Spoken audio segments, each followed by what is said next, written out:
العالمين والصلاة والسلام على سيد المرسلين وعلى آله وصحبه أجمعين ومن تبعهم بإحسان إلى يوم الدين. أما بعد، فإن خير الحديث كتاب الله، وخير الهدي هدي محمد صلى الله عليه وسلم، وشر الأمور محدثاتها، وكل محدثة بدعة، وكل بدعة ضلالة، وكل ضلالة في النار. وقال الله سبحانه وتعالى: إن عدة الشهور عند الله 12 شهرا في كتاب الله يوم خلق السماوات والأرض منها 4 حرم. وقال الله سبحانه وتعالى: شهر رمضان الذي أنزل فيه القرآن هدى للناس وبينات من الهدى والفرقان فمن شهد منكم الشهر فليصم. وقال الله سبحانه وتعالى: إنا أنزلناه في ليلة مباركة إنا كنا منذرين. وقال الله سبحانه وتعالى: إنا أنزلناه في ليلة القدر. সর্বপ্রথম সে মহান রব্বুল আলামিনের শুকরিয়া জ্ঞাপন করছি যে মহান রব্বুল আলামিন আমাদেরকে অন্যতম মহিমান্বিত মাস, কোরআন নাজিলের মাস, সিয়াম সাধনার মাস, দান সদকা করার মাস, কিয়ামুল লাইল রাত্রি জাগরণ করে নফল নামাজ পড়ার মাস, সর্বোপরি আল্লাহ রব্বুল আলামিনের অন্যতম ফরজ বিধান জুমার সালাত আদায় করার জন্য মসজিদে সমবেত হওয়ার তৌফিক দান করেছেন, সেই মহান রব্বুল আলামিনের শুকরিয়া স্বরূপ বলি আলহামদুলিল্লাহ। দরুদ ও সালাম বর্ষিত হোক আমাদের প্রিয় রাসূল সাল্লাল্লাহু আলাইহি সাল্লামের উপর, যাকে আল্লাহ তাআলা সম্মানিত করেছেন সর্বশেষ নবী এবং রাসূল হিসাবে, যার আগমনের মাধ্যমে আল্লাহ তাআলা যুগে যুগে যে নবী রাসূলগণ প্রেরণ করেছেন সেই আগমনের ধারাকে বন্ধ করেছেন, যার আদর্শ অনুসরণের মধ্যে আমাদের দুনিয়ার সফলতা এবং পরকালের মুক্তি নিহিত রয়েছে, যিনি এমন একটি জাহিলি সমাজে আগমন করেছিলেন যে জাহিলি সমাজকে তিনি সভ্য সমাজে পরিণত করেছিলেন, যার উপরে যে ওহী মারফত যে রিসালাতের দায়িত্ব দেওয়া হয়েছে সেই রিসালাতের দায়িত্ব আমাদের কাছে সুনিপুণভাবে পৌঁছে দিয়েছেন, সেই মহামানবের প্রতি আমরা সংক্ষেপে বলি আল্লাহুম্মা সাল্লি আলাইহি আল্লাহুম্মা বারিক আলাইহি। সম্মানিত মুসল্লিয়ানি কিরাম, আমরা দিন, সপ্তাহ, মাস, বছর পেরিয়ে আমরা আবার মহিমান্বিত রমজান মাসে উপস্থিত হতে পেরেছি।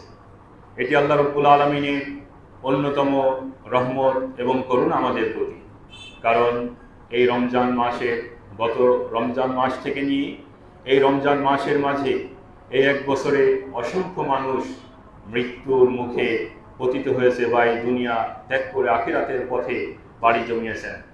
কিন্তু আল্লাহ রব্বুল আলামিন দয়া করে, অনুগ্রহ করে তিনি আমাদেরকে 11টি মাস অতিক্রম করে আবারও সেই মহিমান্বিত রমজান মাসে উপনীত হওয়ার তৌফিক দান করেছেন। এই জন্য আমরা আরেকবার আল্লাহর শুকরিয়া আদায় করি আলহামদুলিল্লাহ। আল্লাহ রব্বুল আলামিন কোরআনুল কারীমে ইরশাদ করেছেন, ইন্না ইদ্দাতাশ শুহুরি ইনদাল্লাহি 12 শাহরা। আল্লাহ রব্বুল আলামিনের নিকটে মাস হলো 12টি, তার বিধানে আল্লাহ রব্বুল আলামিন এই দুনিয়ার যে জাগতিক নিয়ম বিধান প্রণয়ন করেছেন সেই বিধানে আল্লাহ রব্বুল আলামিন আসমান এবং জমিন সৃষ্টির সূচনা লগ্ন থেকেই 12টি মাসকে নির্ধারণ করেছেন। আর এই 12টি মাসের মধ্যে 4টি মাস হলো হারাম মাস, যেই মাসগুলোতে যুদ্ধ, বিগ্রহ, লড়াই করা, হানাহানি করা সম্পূর্ণ নিষেধ। সেই 4টি মাসের কথা আল্লাহ রব্বুল আলামিন শুধুমাত্র বলেছেন যে মিনহা আরবাআতুন হুরুম। এই 12টি মাসের মধ্য থেকে মাত্র 4টি মাস হলো হারাম মাস, যেই মাসে যুদ্ধ, বিগ্রহ করা এবং আরও অনেক কিছু করা হলো হারাম।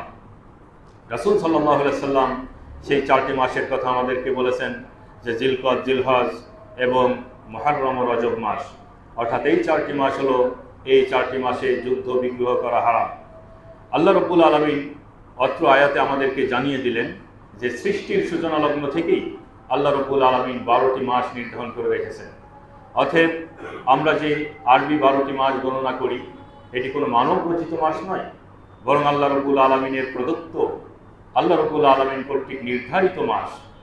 এবং এই 4টি মাসের ভিতরে, এই 12টি মাসের মধ্য হতে 4টি মাস হারাম, যেই মাসগুলোতে লড়াই, যুদ্ধ করা হারাম, সেটিও আল্লাহ রাব্বুল আলামিন কর্তৃক আরোপিত। সেই 4টি মাস কোনটি তার বর্ণনা দিয়েছেন রাসূল সাল্লাল্লাহু আলাইহি ওয়াসাল্লাম।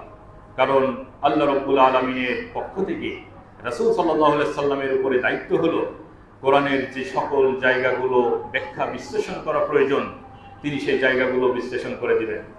আল্লাহ রাব্বুল আলামিন অত্র আয়াতে তিনি শুধু উল্লেখ করলেন যে 4টি মাস হলো হারাম, সেটির ব্যাখ্যা রাসূল সাল্লাল্লাহু আলাইহি ওয়াসাল্লাম হাদিসে আমাদেরকে দিয়েছেন, যেটি সহিহ বুখারী এবং মুসলিমে সে সম্পর্কে হাদিস রয়েছে। এই 4টি মাস ছাড়া আরেকটি মাসের বর্ণনা আল্লাহ রাব্বুল আলামিন কোরআনুল কারীমে বিশেষভাবে উল্লেখ করেছেন, সেটি হলো এই রমজান মাস। আল্লাহ তাআলা কোরআনুল কারীমে ইরশাদ করেছেন, শাহরু রমাদান আল্লাযী উনজিলা ফীহিল কুরআন, রমজান মাস হলো সেই মাস যেই মাসে মহাগ্রন্থ আল কোরআন অবতীর্ণ করা হয়েছে। কি হিসাবে?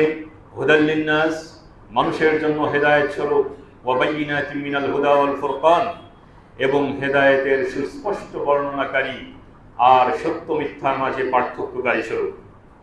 আল্লাহ রাব্বুল আলামিন কোরআন মাসের পরিচয়টা এইভাবে উপস্থাপন করলেন যে এই মাসে মহাগ্রন্থ আল কোরআন অবতীর্ণ করা হয়েছে, আর যে মহাগ্রন্থ আল কোরআন এই মানব জাতির জন্য হেদায়েত স্বরূপ, পথ নির্দেশ স্বরূপ, এবং এই কোরআন সুস্পষ্টভাবে হেদায়েতের ব্যাখ্যা দেয়, এবং এই কোরআন সত্য এবং মিথ্যার মাঝে পার্থক্য করে। তাহলে রমজান মাস এর অন্যতম একটি গুরুত্ব এই জন্য যে আল্লাহ রাব্বুল আলামিন সর্বশেষ যে নবী এবং রাসূল প্রেরণ করেছেন আমাদের প্রিয় রাসূল সাল্লাল্লাহু আলাইহি সাল্লাম, তার উপরে যে মহাগ্রন্থ আল কোরআন অবতীর্ণ করেছেন সেটি হলো এই রমজান মাসে। এই রমজান মাস গুরুত্বপূর্ণ এই জন্য যে এই রমজান মাসে আমাদের উপরে সিয়ামকে ফরজ করা হয়েছে।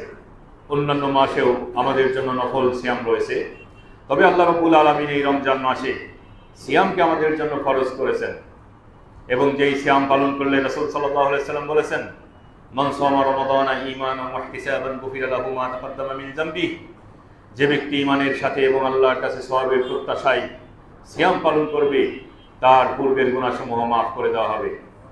অনুরূপভাবে এই রমজান মাসে আমরা অন্যান্য সময়েও তাহাজ্জুদের নামাজ পড়ে থাকি, কিন্তু এই রমজান মাস আসলে আমরা কিয়ামুল লাইল তথা তারাবির নামাজ পড়ে থাকি।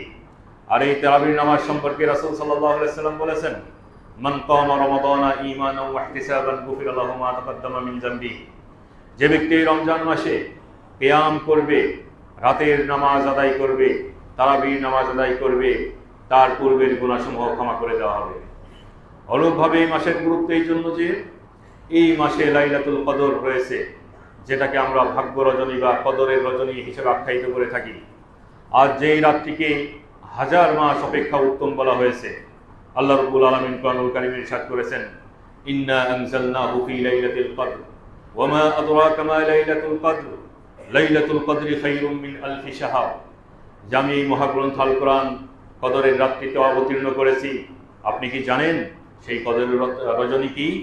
এরপরে আল্লাহ রাব্বুল আলামিন নিজেই জবাব দিচ্ছেন, লাইলাতুল কদরি খায়রুম মিন আলফি শাহর, কদরের রজনী হলো হাজার মাস অপেক্ষা উত্তম।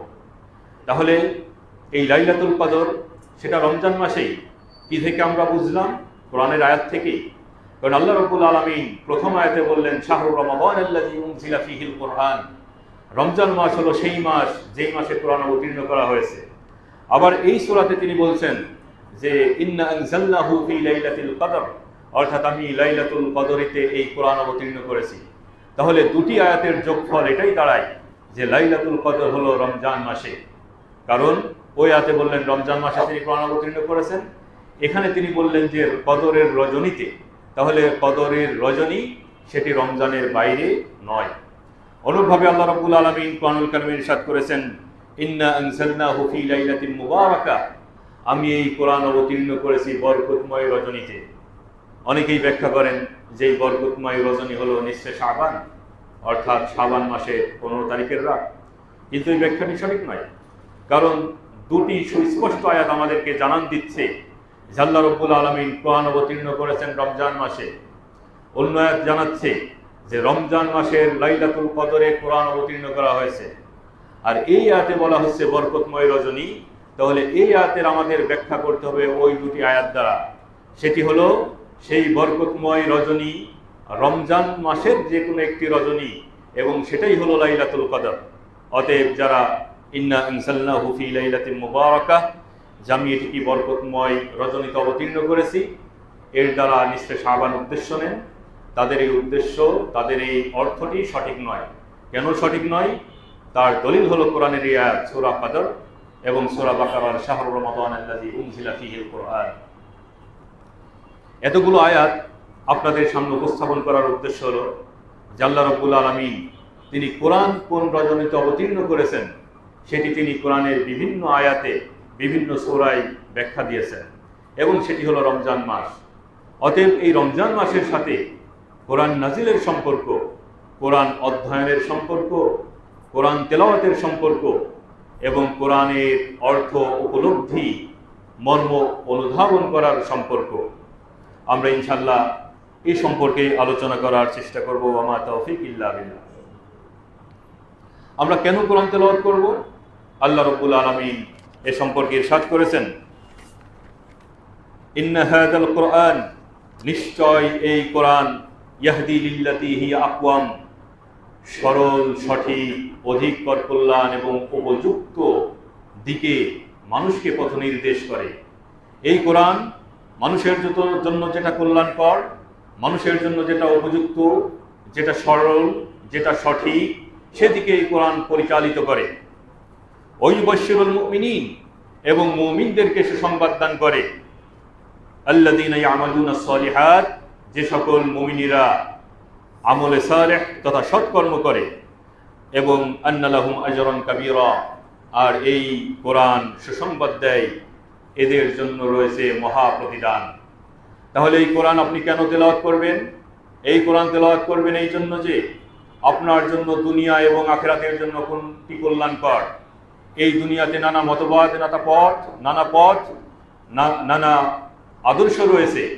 এর মধ্যে কোন আদর্শ আপনার জন্য কল্যাণকর, কোন পথ আপনার জন্য কল্যাণকর, কিসের মাধ্যমে আপনার মুক্তি নিহিত রয়েছে, এই বিষয়গুলো জানার জন্য আপনি কোরআন তেলাওয়াত করবেন। কারণ আল্লাহ রাব্বুল আলামিন বললেন, ইন্না হাযাল কুরআন ইয়াহদি লিল্লাতী হিয়া আকওয়াম, এই কোরআন ওই দিকে পরিচালিত করে যেটি হলো সরল, সঠিক, অধিক কল্যাণকর এবং উপযুক্ত মানুষের জন্য। এবং আপনি কোরআন তেলাওয়াত করবেন এই জন্য যে যারা ঈমান আনে এবং সৎকর্ম করে তাদের জন্য রয়েছে আল্লাহর কাছে মহা প্রতিদান। এই বিষয়গুলো জানার জন্য আপনাকে কোরআন তেলাওয়াত করতে হবে। আমরা আজকে বিভিন্ন বিষয়ে উদ্বুদ্ধ হওয়ার জন্য, বা যেটাকে বলে মোটিভেটেড, অর্থাৎ আমরা মোটিভেশনের জন্য বিভিন্ন বক্তার কাছে যাই, বিভিন্ন ব্যক্তির কাছে যাই, বিভিন্ন সংস্থার কাছে যাই, কিন্তু আমাদেরকে কোরআন বলছে যে কোরআনের কাছে আসুন। কারণ কোরআনের কাছে আসলে কোন সময় আপনার জন্য কি করণীয়, আপনি বিপদে পড়লে কি করবেন, আপনি কি ধৈর্য ধারণ করবেন নাকি হাই হতাশ করবেন, আপনার জন্য কোনটি হালাল কোনটি হারাম, এটি আপনি বুঝবেন কিভাবে? আপনার নিকট কি শুধু কোরআনই যথেষ্ট নাকি কোরআনের সাথে সুন্নাহ মানতে হবে? এর বিশদ বর্ণনা রয়েছে কোরআনুল কারীমে। আর কিছু বিষয় আপনাকে সমর্পণ করে দেওয়া হয়েছে হাদিসের উপরে, এবং সেটি কোরআনের আয়াত দ্বারাই প্রমাণিত। তাহলে এই কোরআনের দায়িত্ব হলো আমাদেরকে সরল এবং সঠিক পথের সন্ধান দেওয়া। এই জন্য আমাদের কি করতে হবে? কোরআন তেলাওয়াত করতে হবে। কোরআন তেলাওয়াতের ফজিলত সম্পর্কে আল্লাহ তাআলা মহাগ্রন্থ আল কোরআনে উল্লেখ করেছেন, ইন্নাল্লাযীনা ইয়াতলুনা কিতাবাল্লাহি ওয়া আকামুস সালাতা ওয়া আনফাকু মিম্মা রাযাকনাহুম সিররান ওয়া আলানিয়াতান ইয়ারজুনা তিজারাতান লান তাবুর লিইউফিয়াহুম উজুরাহুম ওয়া ইয়াজিদাহুম মিন ফাদলিহি ইন্নাহু গফুরুন শাকুর। আল্লাহ তাআলা বলছেন, ইন্নাল্লাযীনা ইয়াতলুনা কিতাবাল্লাহ, নিশ্চয় যারা আল্লাহ তাআলার কিতাব তেলাওয়াত করে, ওয়া আকামুস সালাহ, এবং নামাজ সালাত কায়েম করে, ওয়া আনফাকু মিম্মা রাযাকনাহুম, আর আমি তাদেরকে যা রিজিক হিসাবে দিয়েছি তা থেকে তারা ব্যয় করে, সিররান ওয়া আলানিয়াতান, গোপনে এবং প্রকাশ্যে। তাহলে দান প্রকাশ্যেও করা যায়, গোপনেও করা যায়, দুটিরই বৈধতা রয়েছে, যেটা আমরা কোরআন থেকে জানতে পারলাম। ইয়ারজুনা তিজারাতান লান তাবুর, তারাই এমন ব্যবসার কামনা করে, প্রত্যাশা করে যেই ব্যবসাতে কখনো কোনো লস নেই, কোনো ক্ষয় নেই। লিইউফিয়াহুম উজুরাহুম ওয়া ইয়াজিদাহুম মিন ফাদলিহি, যাতে করে আল্লাহ রাব্বুল আলামিন তাদের প্রতিদানকে পূর্ণ মাত্রায় দেন, ওয়া ইয়াজিদাহুম মিন ফাদলিহি, এবং তিনি তার সে অনুগ্রহতে তাদেরকে আরো বেশি পরিমাণে দান করেন। ইন্নাহু গফুরুর রহিম, আর নিশ্চয় আল্লাহ তাআলা পরম ক্ষমাশীল এবং তিনি প্রতিদানকে বেশি বেশি করে দেন। তাহলে এই আয়াত থেকে আমরা বুঝতে পারলাম যে যারা আল্লাহ রাব্বুল আলামিনের এই আল কোরআন তেলাওয়াত করে, যারা নামাজ প্রতিষ্ঠা করে, সালাত কায়েম করে, যারা গোপন এবং প্রকাশ্যে নিজেদের সম্পদ থেকে দান করে, তারাই মূলত এমন ব্যবসার প্রত্যাশা করে যে এই ব্যবসায় কোনো লস নেই। তার মানে এই আমলগুলো যদি কেউ করে তাহলে এর প্রতিদান আল্লাহ রাব্বুল আলামিন দিবেন, এবং এই আমলগুলো করলে আপনার কোনো লস নেই, আপনার কোনো ক্ষতি নেই, বরং আপনার জন্য লাভ রয়েছে। যেটি পরবর্তী আয়াতে আল্লাহ রাব্বুল আলামিন বলছেন যে আল্লাহ রাব্বুল আলামিন তাদের প্রতিদানকে, প্রতিফলকে, সওয়াবকে পূর্ণ মাত্রায় দিবেন এবং তাদের নিজ অনুগ্রহে আরো বৃদ্ধি করে দিবেন। আর তিনি তো পরম ক্ষমাশীল এবং বান্দাদের প্রতিদান বেশি করে তিনি দিয়ে থাকেন। অনুরূপভাবে আমরা কোরআন পড়ব কেন? আবু উমামা আল বাহিলি থেকে বর্ণিত, তিনি বলেন রাসূল সাল্লাল্লাহু আলাইহি সাল্লামকে আমি বলতে শুনেছি, ইকরাউল কোরআন, তোমরা কোরআন পড়ো, তোমরা কোরআন পাঠ করো, ফাইন্নাহু ইয়াতি ইয়াউমাল কিয়ামাতি শাফিআন লি আসহাবিহি, কেননা এই কোরআন কিয়ামতের দিন যে ব্যক্তি কোরআন পাঠ করেছে তার জন্য সুপারিশকারী হিসেবে আগমন করবে। সুবহানাল্লাহ। অর্থাৎ আজকে যারা আমরা শত ব্যস্ততা উপেক্ষা করে, শত প্রতিকূলতা উপেক্ষা করে কোরআন তেলাওয়াতের জন্য আমরা সময় বের করছি, আল্লাহর সন্তুষ্টির উদ্দেশ্যে রাসূলের সুন্নাহর অনুসরণে আমরা কোরআন পাঠ করছি, যদিও আমাদের জন্য কষ্টসাধ্য হয়, এই কোরআন পাঠের বদৌলতে কিয়ামতের দিন কোরআন আপনার জন্য সুপারিশ করবে। এটি সহিহ মুসলিমের হাদিস। অনুরূপভাবে আব্দুল্লাহ ইবনে আমর রাদিয়াল্লাহু তাআলা আনহু থেকে বর্ণিত, তিনি বলেন যে রাসূল সাল্লাল্লাহু আলাইহি সাল্লাম বলেছেন, আসিয়ামু ওয়াল কুরআন ইয়াশফাআনি লিল আবদি ইয়াওমাল কিয়ামা, সিয়াম এবং কোরআন উভয়টি বান্দার জন্য কিয়ামতের দিন সুপারিশ করবে। ইয়াকুলু সিয়াম, সিয়াম বলবে, রোজা বলবে, আই রব, হে আমার রব, মানাতুহু তুআম ওয়াশ শাহওয়াত বিন নাহার, আমি এই ব্যক্তিকে দিনের বেলায় তার বৈধ কামনা বাসনা তৃপ্ত থেকে এবং তার বৈধ খাবার থেকে আমি বিরত রেখেছিলাম। আপনারা জানেন যে রমজানের রোজা রাখলে আমরা দিনের বেলায় সূর্যোদয় থেকে নিয়ে বা সুবহে কাজে উদিত হওয়ার পর থেকে নিয়ে সূর্যাস্ত পর্যন্ত আমরা কোনো খাবার গ্রহণ করি না, এবং আমরা হালাল আমাদের জন্য ওই স্ত্রীদের সাথে মিলিত হই না। তো সিয়াম বলছে যে আমি এই দুটি বিষয় থেকে আমি তাকে বিরত রেখেছিলাম। ফাশাফি'নি ফি, অতএব আমার সুপারিশ গ্রহণ করুন, আল্লাহ রাব্বুল আলামিন বলবে। অনুরূপভাবে কোরআন বলবে যে মানাতুহুন নাওমা বিল্লাইল, আমি এই ব্যক্তিকে রাত্রি জাগরণ করতে বাধ্য করেছিলাম, বা এই ব্যক্তিকে আমি রাত্রে ঘুমানো থেকে বাধা দিয়েছিলাম, সে রাতে না ঘুমিয়ে সে কোরআন তেলাওয়াত করেছে।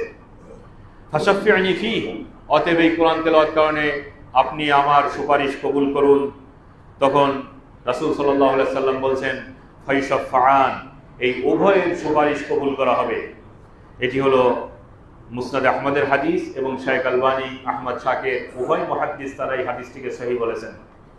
এই হাদিস থেকে আমরা বুঝতে পারলাম যে আমাদের আমলে সালেহ, সৎ আমল আমাদের জন্য সুপারিশকারী হবে, এবং সুনির্দিষ্ট করে বলতে গেলে আমরা যে সিয়াম পালন করছি, আমরা যে কোরআন তেলাওয়াত করছি, এই কোরআন এবং সিয়াম আমাদের জন্য সুপারিশ করবে।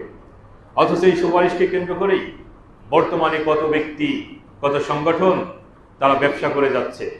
কত পীর তারা বলছে আমাদের এখানে মান্যত মানো, আমাদের এখানে গরু ছাগল দাও, আমাদের এখানে এসে বায়াত নাও, তাহলে পীর সাহেব তোমাদের জন্য কিয়ামতের দিন সুপারিশ করবেন। প্রয়োজনে তারা জাহাজের প্রতিশ্রুতি দেয়।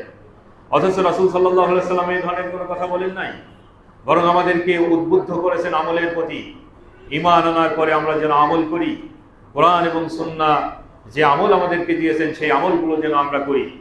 আর এই আমলের মাঝে অন্যতম দুটি আমল হলো সিয়াম পালন করা এবং কোরআন তেলাওয়াত করা। আমরা যদি যথাযথভাবে সিয়াম পালন করি, আমরা যদি যথাযথভাবে কোরআন তেলাওয়াত করি, তাহলে এই দুটি আমাদেরকে কিয়ামতের দিন সুপারিশ করবে। তাহলে মুসলমানদের জন্য আফসোস যে তারা আজকে কোরআন এবং সুন্নাহ সঠিকভাবে না পড়ার কারণে তারা কতই না ভুল পথে পরিচালিত হচ্ছে। তাদের সম্পদগুলো যেখানে ব্যয় করার প্রয়োজন সেখানে ব্যয় না করে অন্য জায়গায় যাচ্ছে। তাদের জন্য যে আমল করা প্রয়োজন ছিল সে আমল না করে সে অন্যদিকে বিপথে পরিচালিত হচ্ছে। এই জন্যই রাসূল সাল্লাল্লাহু আলাইহি সাল্লাম বলেছেন, তারাক্তু ফীকুম শাইআইনি লান তাদিল্লু মা তামাসসাকতুম বিহিমা, তোমাদের জন্য আমি দুটি জিনিস রেখে যাচ্ছি, যদি এই দুটি বিষয়কে আঁকড়ে ধরো তাহলে তোমরা কখনোই পথভ্রষ্ট হবে না। তার একটি হলো কোরআন এবং দ্বিতীয়ত হলো সুন্নাহ। তারা যদি কোরআন এবং সুন্নাহ যথাযথভাবে অধ্যয়ন করতো তাহলে তারা বুঝতে পারতো যে তাদের উপরে রমজানের সিয়াম যথাযথভাবে পালন করা উচিত, তাদের কোরআন মেনে চলা উচিত। কোনো ব্যক্তি তাকে শাফাতের গ্যারান্টি দিতে পারে না। অনুরূপভাবে কোরআন তেলাওয়াতের ফজিলত সম্পর্কে রাসূল সাল্লাল্লাহু আলাইহি ওয়াসাল্লাম বলেছেন, মান ক্বারা হারফাম মিন কিতাবিল্লাহ, যে ব্যক্তি আল্লাহর কিতাবের একটি হরফ তেলাওয়াত করবে, ফালাহু বিহি হাসানাহ, তার জন্য একটি নেকি রয়েছে সেই একটি বর্ণের একটি হরফের বিপরীতে। ওয়াল হাসানাতু বিআশরি আমসালিহা, আর একটি প্রতিদানকে 10 গুণে ডাবল 10 গুণ বৃদ্ধি করে দেওয়া হয়। এরপরে আল্লাহ রাসূল বলছেন, লা আকুলু আলিফ লাম মিম হারফুন, আমি এই আলিফ লাম মিম এই তিনটা মিলে হরফ এটা বলছি না, বরং আলিফ একটি হরফ, লাম একটি হরফ, মিম একটি হরফ। সুনানে তিরমিজি শাইখ আলবানী হাদিসটিকে সহিহ বলেছেন। তো কোরআন তেলাওয়াতের অন্যতম আরেকটি ফজিলত হলো, আমরা জানলাম যে কোরআন আমাদের জন্য সুপারিশ করবেন। কোরআন তেলাওয়াতের আরেকটি ফজিলত হলো যে কোরআনের প্রত্যেকটি অক্ষরে 10টি করে একটি করে নেকির প্রতিশ্রুতি দেওয়া হয়েছে এবং সেই একটি নেকিকে 10 গুণ বৃদ্ধি করে দেওয়া হয়। সুবহানাল্লাহ। অতএব আল্লাহ রাব্বুল আলামিন এই রমজান মাসে আমাদেরকে বেশি বেশি করে কোরআন তেলাওয়াত করার তৌফিক দান করুন। অনুরূপভাবে আয়েশা রাদিয়াল্লাহু তাআলা আনহা থেকে বর্ণিত, তিনি বলেন, রাসূল সাল্লাল্লাহু আলাইহি সাল্লাম বলেছেন যে ব্যক্তি কোরআন হিফজ করেছে এবং সেটাকে সুন্দরভাবে সাবলীলভাবে কোনো ধরনের বাধা বিপত্তি ছাড়াই কোরআনটি সুন্দরভাবে তেলাওয়াত করে, এমন ব্যক্তি আল্লাহর বাণীবাহক অনুগত সম্মানিত ফেরেশতাদের সাথে অবস্থান করবে। আর যে ব্যক্তি কোরআন তেলাওয়াত করবে এবং কোরআন তেলাওয়াত করতে তার জন্য কষ্টসাধ্য হওয়া সত্ত্বেও, বেঁধে যাওয়া সত্ত্বেও, আড়ষ্টতা সত্ত্বেও কোরআন তেলাওয়াত করবে, এমন ব্যক্তির জন্য রয়েছে 2টি সওয়াব। একটি সওয়াব হলো তার কোরআন তেলাওয়াতের, আরেকটি সওয়াব হলো সে যে কষ্টসাধ্য হওয়া সত্ত্বেও, বেঁধে যাওয়া সত্ত্বেও, জবানের আড়ষ্টতা সত্ত্বেও যে সে তেলাওয়াত করছে, এর জন্য আরেকটি সওয়াব। তাহলে কোরআন তেলাওয়াত করলে আপনার জন্য যদি কষ্টসাধ্য হয় তারপরেও আপনি তেলাওয়াত করেন, কেন? তেলাওয়াত করলে আপনি 2টি সওয়াব পাবেন। সেটি হলো একটি তেলাওয়াতের সওয়াব, আরেকটি হলো যে আপনার জন্য কষ্টসাধ্য, উচ্চারণে কষ্ট হচ্ছে, পড়তে কষ্ট হচ্ছে, বয়স হয়ে গেছে, বিভিন্ন কারণে আপনার জন্য কষ্টকর হতে পারে। এই কষ্ট হওয়ার জন্য রাসূল সাল্লাল্লাহু আলাইহি সাল্লাম বলেছেন তার জন্য একটি সওয়াব রয়েছে। হাদিসটি সহিহ মুসলিমে রয়েছে। তাহলে আমরা কোরআন তেলাওয়াত সম্পর্কে, কোরআনের আয়াত সম্পর্কে, কোরআন তেলাওয়াত সম্পর্কে, কোরআনের আয়াত এবং হাদিসের আলোকে আমরা অবগত হলাম যে কোরআন তেলাওয়াত করলে আল্লাহ রাব্বুল আলামিন সওয়াব দেন, কোরআনের মাধ্যমে আমরা সৎপথ পেতে পারি। এই কোরআন আমাদের জন্য কিয়ামতের দিন সুপারিশকারী হবে। এই কোরআনের প্রত্যেকটি অক্ষরে একটি করে নেকির কথা বলেছেন, যেই একটি নেকিকে আবার 10 গুণ বৃদ্ধি করে দেওয়া হয়। এবং এই কোরআন যদি আমরা হিফজ করে সুন্দরভাবে তেলাওয়াত করি, তাহলে আমরা আল্লাহর বাণীবাহক অনুগত সম্মানিত ফেরেশতাদের সাথে অবস্থান করব। আর যদি আমার কষ্টসাধ্য হয় কোরআন তেলাওয়াত করতে, তাহলে আমার জন্য 2টি সওয়াবের কথা রাসূল সাল্লাল্লাহু আলাইহি সাল্লাম বলেছেন। একটি হলো আমার কোরআন তেলাওয়াতের সওয়াব, আরেকটি হলো আমার যে আড়ষ্টতা রয়েছে, আমার যে কষ্ট হচ্ছে, এর জন্য আরেকটি সওয়াব। তাহলে এত সওয়াব, এত ফজিলতের কথা যেহেতু এসেছে, তাহলে আমাদের যারা পূর্বসূরি ছিলেন, আমাদের সালফে সালিহিন ছিলেন, তারা কেমন গুরুত্ব দিতেন কোরআনে। আমরা সালফে সালিহিনদের, শুধুমাত্র সালফে সালিহিন কারা? সালফে সালিহিনের 2টি অর্থ রয়েছে। একটি হলো যারা আল কুরুন আল মুফাদ্দালা, অর্থাৎ প্রথম 3 শতক, সাহাবীদের যুগ, তাবেঈদের যুগ, তাবেঈদের যুগ, এই যুগকে সালফে সালিহিনদের যুগ বলা হয়। আরেকটি হলো এই 3 যুগের সাহাবী, তাবেঈ, তাবেঈ, তারা যে পথ অনুসরণ করেছেন, সেই পথের যারা অনুসারী, তারাও হলো সালফে সালেহিন। সেই হিসাবে আমরা সালাফি কেন? যে আমরা সালফে সালেহিনের যেই নীতি, সেই নীতির উপরে চলি, সেই অর্থে আমরা সালাফি। আবার যদি ওই অর্থে ধরি যে সালফে সালাহিন কারা, যখন আমরা সময়ের সাথে নির্দিষ্ট করব, তখন আমরা বলবো সালফে সালেহিন হলেন তারাই যারা হলো প্রথম 3 শতকে সাহাবী, তাবেঈ এবং তাবেঈ হিসাবে অতিবাহিত হয়েছেন, তারা সালফে সালেহিন।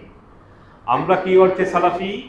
আমরা এই অর্থে সালাফি যে সাহাবায়ে কেরাম, তাবেঈ এবং তাবে তাবেঈ তারা যে নীতির উপরে, যে মানহাজের উপরে, যে পদ্ধতির উপরে, যে আকীদার উপরে তারা চলে গেছেন, সেই আকীদা, সেই পদ্ধতি, সেই মানহাজ, সেই নীতির উপরে আমরা চলি, সেই অর্থে আমরা হলাম সালাফি। তো সালাফ যারা ছিলেন তারা রমজানে কোরআনের প্রতি কেমন গুরুত্ব দিতেন? তো এর আগে আমাদেরকে রাসূল সাল্লাল্লাহু আলাইহি সাল্লাম তিনি রমজানে কেমন কোরআনকে গুরুত্ব দিতেন সে সম্পর্কে আপনাদের সামনে একটি হাদিস পেশ করব।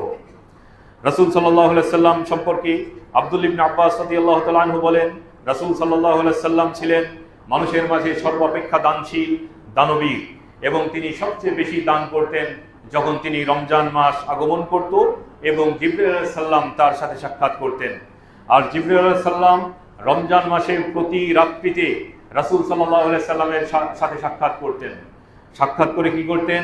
রাসূল সাল্লাল্লাহু আলাইহি সাল্লাম জিবরাইল আলাইহিস সালামকে কোরআন শোনাতেন এবং জিবরাইল আলাইহিস সালাম ও রাসূল সাল্লাল্লাহু আলাইহি সাল্লামকে কোরআন শোনাতেন। আরবিতে বলা হয়েছে ফাইদারিসুহুল কোরআন, তারা একে অপরকে কোরআন পাঠ করে শোনাতেন। তাহলে রাসূল সাল্লাল্লাহু আলাইহি সাল্লাম ছিলেন সর্বোচ্চ, সবচেয়ে বেশি দানবীর। আর জিবরাইল আলাইহিস সালাম যখন তার সাথে সাক্ষাৎ করতেন তিনি তার আগ মুহূর্তে সবচেয়ে বেশি দান করতেন।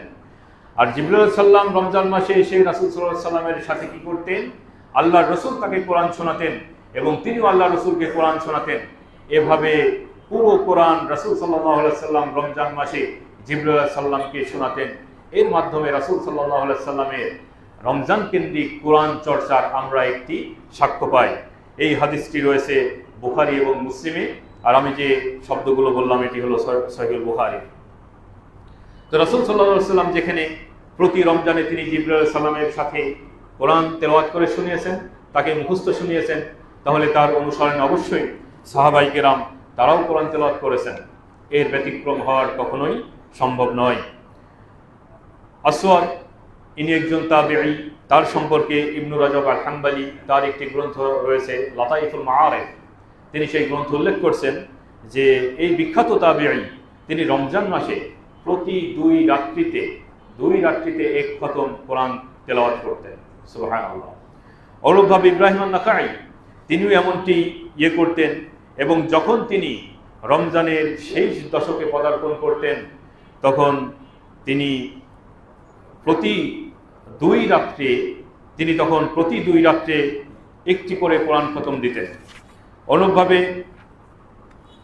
ইমাম মালিক, ইমাম জুহরি এবং সুফিয়ান আস-সাউরি রাহিমাহুমুল্লাহ জামিআন ইনাদের সম্পর্কে বলা হচ্ছে যখন রমজান মাস আসতো তখন তারা অন্যান্য আমল এবং ব্যস্ততা ছেড়ে দিয়ে তারা শুধুমাত্র কোরআনের প্রতি মনোনিবেশ করতেন এবং কোরআন তেলাওয়াত করতেন। ইমাম মালিক রাহিমাহুল্লাহ আপনারা জানেন যে তাকে বলা হয় ইমামু দারিল হিজরা, অর্থাৎ মদিনার ইমাম। ইমাম জুহরি যিনি রাষ্ট্রীয়ভাবে সর্বপ্রথম হাদিস সংকলন করেন এবং তিনি তাবেঈ। অনুরূপভাবে সুফিয়ান আস-সাউরি যিনি কুফার অন্যতম ইমাম। এই তিনজন ইমাম তারা রমজান মাস যখন আগমন করত তখন তারা অন্যান্য ব্যস্ততা ছেড়ে দিয়ে শুধুমাত্র কোরআন তেলাওয়াতের প্রতি মনোনিবেশ করতেন। এখান থেকে আল্লাহ রসুলের হাদিস থেকে এবং তাবেঈ, তাবেঈ তাদের আমল থেকে আমরা বুঝতে পারলাম যে রমজান মাসে কোরআন তেলাওয়াতের প্রতি আমাদের বিশেষ গুরুত্ব দিতে হবে, বিশেষভাবে আমাদেরকে কোরআন পাঠ করতে হবে। আমরা কোরআন পাঠে, কোরআন তেলাওয়াত সম্পর্কে আমরা জানলাম। এখন আমাদের দ্বিতীয় আরেকটি বিষয়, যেই বিষয়টি আমাদের মাঝে সবচেয়ে অবহেলার শিকার, সেটি হলো তাদাব্বুরুল কোরআন, কোরআনের মর্ম অর্থ উপলব্ধি করা।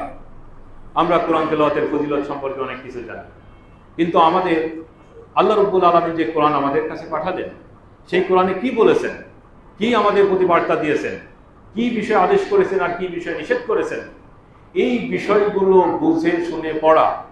যেখানে শাস্তির কথা আসবে সেখানে আপনি আল্লাহর কাছে দোয়া করবেন, হে আল্লাহ আপনি আমাকে এই শাস্তি থেকে রক্ষা করেন। যদি কোখানে কোরআনের কোথাও জান্নাতের কথা আসে, সওয়াবের কথা আসে, মাগফিরাতের কথা আসে, তাহলে সেখানে আপনি আল্লাহর কাছে দোয়া করবেন, হে আল্লাহ আমাকে এই সওয়াব দান করুন, আমাকে এই আমল করার তৌফিক দান করুন, আমাকে এই মুত্তাকিদের অন্তর্ভুক্ত করুন, আমাকে জান্নাতের অধিবাসীদের অন্তর্ভুক্ত করুন। এরকম বুঝে শুনে দোয়া করে কোরআন তেলাওয়াত করা, সেটাই হলো তাদাব্বুরুল কোরআন। তাদাব্বুরুল কোরআন, তাদাব্বুর শব্দের অর্থ হলো মর্ম উপলব্ধি করা, মর্ম অনুধাবন করা। এই কোরআনের তাদাব্বুর করা সম্পর্কে, কোরআনকে উপলব্ধি করা সম্পর্কে, অনুধাবন করা সম্পর্কে আল্লাহ রাব্বুল আলামিন কি কোরআনে আমাদেরকে কোনো নির্দেশনা দিয়েছেন? হ্যাঁ, আল্লাহ তাআলা কোরআনুল কারীমে ইরশাদ করছেন, আফালা ইয়াতাদাব্বারুনাল কোরআন, তারা কি কোরআন সম্পর্কে উপলব্ধি করে না, অনুধাবন করে না, গভীরভাবে চিন্তা ভাবনা করে না?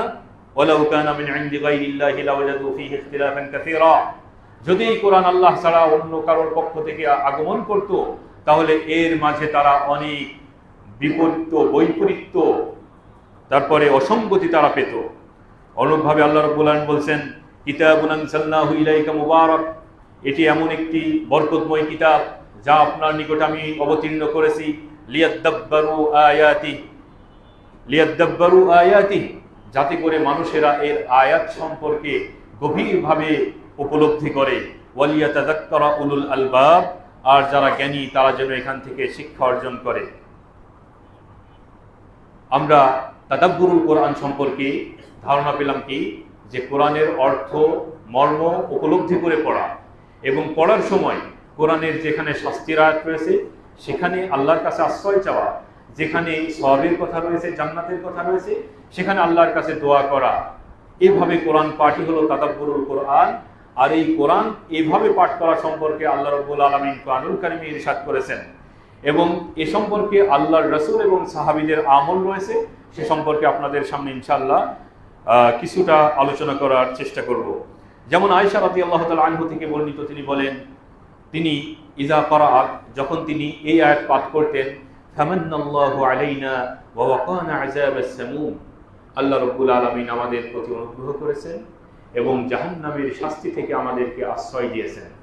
এই আয়াতটা আয়েশা রাদিয়াল্লাহু তাআলা আনহা যখন পাঠ করতেন, তখন তিনি কি বলতেন? আল্লাহুম্মা মুন্না আলাইয়া, হে আল্লাহ আপনি আমার উপরে আপনার অনুগ্রহ ঢেলে দিন, ওয়া ওয়াকিনি আযাবাস সামূম, আর জাহান্নামের শাস্তি থেকে আমাকে রক্ষা করুন। এটাই হলো তাদাব্বুরুল কোরআন। এটা আয়েশা রাদিয়াল্লাহু তাআলা আনহা থেকে বর্ণিত। আল্লাহর রাসূল সাল্লাল্লাহু আলাইহি ওয়াসাল্লাম তিনি কেমন করতেন, অর্থাৎ তিনি কিভাবে কোরআন তাদাব্বুর করতেন, মর্ম উপলব্ধি করতেন, সে সম্পর্কে অনেকগুলো হাদিস রয়েছে। তার মাঝে কয়েকটি আপনাদের সামনে উপস্থাপন করার চেষ্টা করছি। আব্দুল ইবনে মাসউদ রাদিয়াল্লাহু তাআলা আনহু থেকে বর্ণিত, তিনি বলেন যে রাসূল সাল্লাল্লাহু আলাইহি ওয়াসাল্লাম আমাকে বললেন, ইকরা আলাইয়া, তুমি আমার নিকট বা আমাকে কোরআন পাঠ করে শোনাও। কুলতু, আমি বললাম, হে আল্লাহর রাসূল, কোরআন আপনার উপর অবতীর্ণ হয়েছে আর আমি আপনার নিকটে পাঠ করে শোনাবো, অথচ কোরআন তো আপনার উপরেই অবতীর্ণ হয়েছে। তখন আল্লাহ রাসূল বললেন যে হ্যাঁ, কোরআন আমার উপর অবতীর্ণ হয়েছে, এতে কোনো বিষয় নয়, বরং তুমি আমাকে কোরআন পাঠ করে শোনাও। তখন তিনি সূরা নিসা পাঠ করলেন। পাঠ করতে করতে যখন তিনি এই আয়াতে আসলেন, ফাকাইফা ইযা জি'না মিন কুল্লি উম্মাতিন বিশাহীদ ওয়া জি'না বিকা আলা হাউলাই শাহীদা, এই আয়াতে যখন আব্দুল্লাহ ইবনে মাসউদ রাদিয়াল্লাহু তাআলা আনহু চলে আসলেন, তখন কি করলেন? তিনি বলেন, আল্লাহ রাসূল বলেন, হাসবুকাল আন, তোমার জন্য যথেষ্ট, আর করো না, থামো। ফালতাফাতু ইলাইহি ফাইযা আইনাহু তাযরিফান, আব্দুল্লাহ ইবনে মাসউদ বলছেন যে আমি আল্লাহ রাসূলের দিকে তাকালাম, দেখলাম যে তার চোখ দিয়ে অশ্রু ঝরে পড়ছে। সুবহানাল্লাহ। এটা কেন? যে তিনি এই আয়াতের অর্থ বুঝতেন। আয়াতে কি বলা হয়েছে? আয়াতে আল্লাহ রাব্বুল আলামিন বলছেন, ফাকাইফা, কেমন হবে, ইযা জি'না মিন কুল্লি উম্মাতিন বিশাহীদিন, যখন প্রত্যেক জাতি থেকে একজনকে সাক্ষী হিসাবে উপস্থিত করা হবে, ওয়া জি'না বিকা আলা হাউলাই শাহীদা, আর সমগ্র মানব জাতির উপরে আপনাকে সাক্ষী হিসাবে আমি ডেকে নিয়ে আসবো।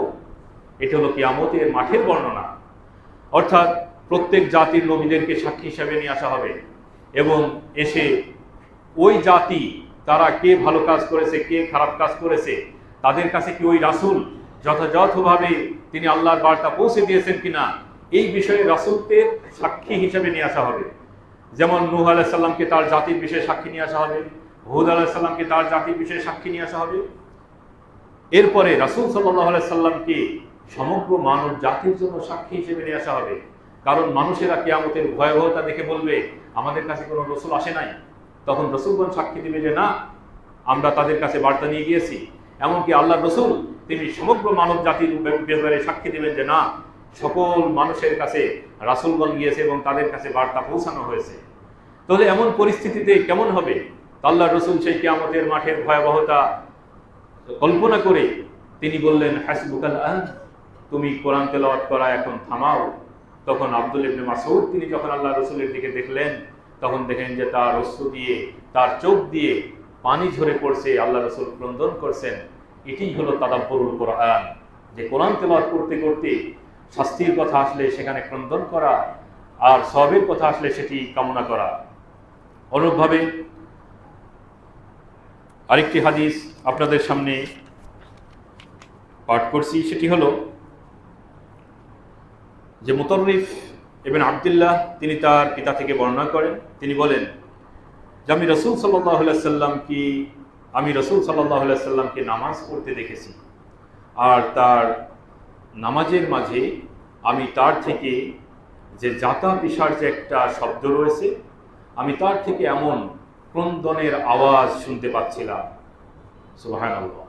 অর্থাৎ রাসূল সাল্লাল্লাহু আলাইহি সাল্লাম তিনি যখন নামাজে দাঁড়াতেন, নামাজের মাঝে যখন এরকম শাস্তির আয়াত আসতো, তখন তিনি ক্রন্দন করতেন।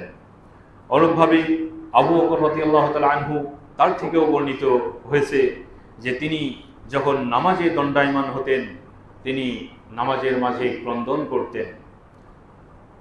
অনুরূপভাবে ওমর ইবনুল খাত্তাব রাদিয়াল্লাহু তাআলা আনহু তিনি ফজরের নামাজে সূরা ইউসুফ পাঠ করছিলেন। পাঠ করতে করতে ইয়াকুব আলাইহিস সালামের ওই আয়াতের কাছে এসে থামলেন, ইন্নামা আশকু বাসি ওয়া হুজনি ইলাল্লাহ, অর্থাৎ আমি আমার দুঃখ বেদনা সবকিছু আল্লাহর কাছে সমর্পণ করছি, নিবেদন করছি। আপনারা জানেন যে ইয়াকুব আলাইহিস সালামের সন্তান ইউসুফ আলাইহিস সালাম তিনি ভাইদের ষড়যন্ত্রের কারণে তার থেকে বিচ্ছিন্ন হয়ে যান, এবং তিনি অনবরত তার পুত্র যে তার থেকে বিচ্ছেদ হয়ে গিয়েছিল, হারিয়ে গিয়েছিল, এই জন্য তিনি অবিরত ক্রন্দন করছিলেন, এবং কাঁদতে কাঁদতে তার চক্ষু পর্যন্ত অন্ধ হয়ে যায়। তো ইয়াকুব আলাইহিস সালাম তিনি আল্লাহর কাছে কিভাবে দোয়া করেছিলেন সেটা কোরআনে এসেছে, ইন্নামা আশকু বাসি ওয়া হুজনি ইলাল্লাহ, আমি আমার যাবতীয় দুঃখ বেদনা সবকিছু আল্লাহর কাছে নিবেদন করছি।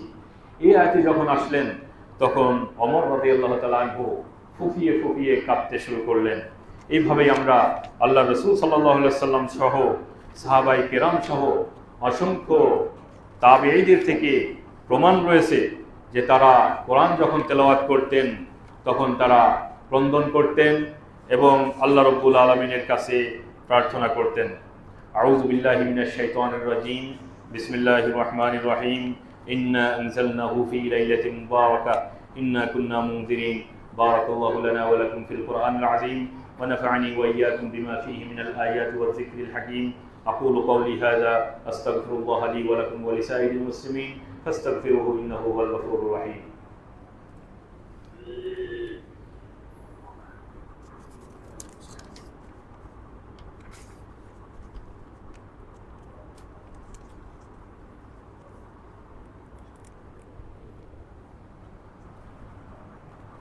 আলহামদুলিল্লাহি রাব্বিল আলামিন, ওয়াসসালাতু ওয়াসসালামু আলা সাইয়্যিদিল মুরসালিন ওয়া আলা আলিহি ওয়া সাহবিহি আজমাইন ওয়া মান তাবি'আহুম বিইহসানিন ইলা ইয়াউমিদ্দিন, আম্মা বা'দ। আমরা আল্লাহর রাসূলের আমল, কোরআনের নির্দেশনা, সাহাবীদের আমল থেকে আমরা বুঝতে পারলাম যে আমাদেরকে তাদাব্বুরুল কোরআন এর প্রতি গুরুত্ব আরোপ করতে হবে। এই প্রসঙ্গে অসংখ্য হাদিস রয়েছে, যা সময় স্বল্পতার কারণে আপনাদের সামনে উপস্থাপন করা সম্ভব হলো না। এর মাঝে সাহাবীদের কিছু উক্তি আপনাদের সামনে পেশ করছি। আলী ইবনে আবি তালিব রাদিয়াল্লাহু তাআলা আনহু তিনি বলেন, লা খায়রা ফি কিরাআতিন লাইসা ফিহা তাদাব্বুর, অর্থাৎ যেখানে তাদাব্বুর নেই, কোরআনের অর্থ অনুধাবন নেই, মর্ম উপলব্ধি নেই, এমন পাঠে কোনো কল্যাণ নেই। অর্থাৎ এমন নয়, আমরা আগেই জানলাম এই বিষয়টাকে সাংঘর্ষিক হিসাবে দেখা যাবে না। অর্থাৎ কোরআন তেলাওয়াতের জন্য সওয়াব রয়েছে, অনুরূপভাবে আমরা তাদাব্বুর কোরআন বুঝে পড়ব এটার নির্দেশনাও রয়েছে। একটার সাথে অপরটার কোনো বিরোধ নেই। আপনাকে সবসময় তাদাব্বুর করতে হবে এমন কথা হাদিসে বলা হয় নাই। এই জন্য আপনারা মাঝে মাঝে কোরআন তেলাওয়াত করবেন, আবার মাঝে মাঝে তাদাব্বুর করবেন, উভয়টার উপরে আমল করবেন। একটা অপরটার বিপরীত নয়, কারণ উভয়টাই হলো কোরআন এবং সুন্নাহ দ্বারা প্রমাণিত। কোরআন তেলাওয়াতের কথা যেমন কোরআন এবং হাদিসে এসেছে, তাদাব্বুরের কথাও কোরআনেও এসেছে, হাদিসেও এসেছে, একটা অপরটির সাথে সাংঘর্ষিক নয়। অনুভাবে আব্দুল্লাহ ইবনে মাসউদ রাদিয়াল্লাহু তাআলা আনহু তিনি বলেছেন, মান আরাদা ইলমাল আউয়ালিন ওয়াল আখিরিন ফালইয়াতাদাব্বারিল কুরআন। কেউ যদি পূর্ববর্তী এবং পরবর্তীদের ইতিহাস সম্পর্কে জানতে চায় তাহলে সেজন্য কোরআন বুঝে শুনে পড়ে। কারণ আপনারা জানেন যে কোরআনুল কারিমে পূর্ববর্তী জাতি কি কারণে তারা ধ্বংস হয়ে গেছে, তাদের জীবনমান কেমন ছিল, এ সম্পর্কে কোরআনুল কারিমে বিশদ আলোচনা করা হয়েছে। কোরআন এই তাদাব্বুর অর্থাৎ বুঝে শুনে পড়ার বিধান কি, অনেক ওলামাই কেরাম এটাকে ওয়াজিব হিসাবে আখ্যায়িত করেছেন। তাদের মাঝে অন্যতম হলো ইমাম কুরতুবী রাহিমাহুল্লাহ। তিনি বলছেন, তার গ্রন্থে বলেছেন যে আফালা ইয়াতাদাব্বারুনাল কোরআন, তারা কি কোরআন অনুধাবন করে পড়ে না। এখান থেকে আমরা বুঝতে পারি যে কোরআন আমাদেরকে বুঝে শুনে অনুধাবন করে পড়তে হবে। কারণ এই কোরআনের একটি অন্যতম প্রেক্ষাপট বলা হচ্ছে যে সেখানে মুনাফিকদের তিরস্কার করা হয়েছে। অতএব যে আয়াতে মুনাফিকদের তিরস্কার করা হয়েছে তাদের বৈপরীত্য করাটাই আমাদের জন্য অবশ্য করণীয়। অনুভবী ইমাম শওকানি তিনিও বলেছেন যে কোরআন বুঝেই পাঠ করাটা হলো ওয়াজিব, কোরআন বুঝে পাঠ করাটা ওয়াজিব। অতএব আল্লাহ রাব্বুল আলামিনের কাছে আমরা দোয়া করি, আল্লাহ রাব্বুল আলামিন আমাদেরকে কোরআন তেলাওয়াত, এই রমজান মাসে কোরআন তেলাওয়াত করার তৌফিক দান করুন এবং কোরআন বুঝে পাঠ করার তৌফিক দান করুন। ইন্নাল্লাহা ওয়া মালাইকাতাহু ইউসাল্লুনা আলান নবী ইয়া আইয়ুহাল্লাযীনা আমানু সাল্লু আলাইহি ওয়া সাল্লিমু তাসলিমা। আল্লাহুম্মা সাল্লি আলা মুহাম্মাদ ওয়া আলা আলি মুহাম্মাদ কামা সাল্লাইতা আলা ইব্রাহিম ওয়া আলা আলি ইব্রাহিম ইন্নাকা হামিদুম মাজিদ।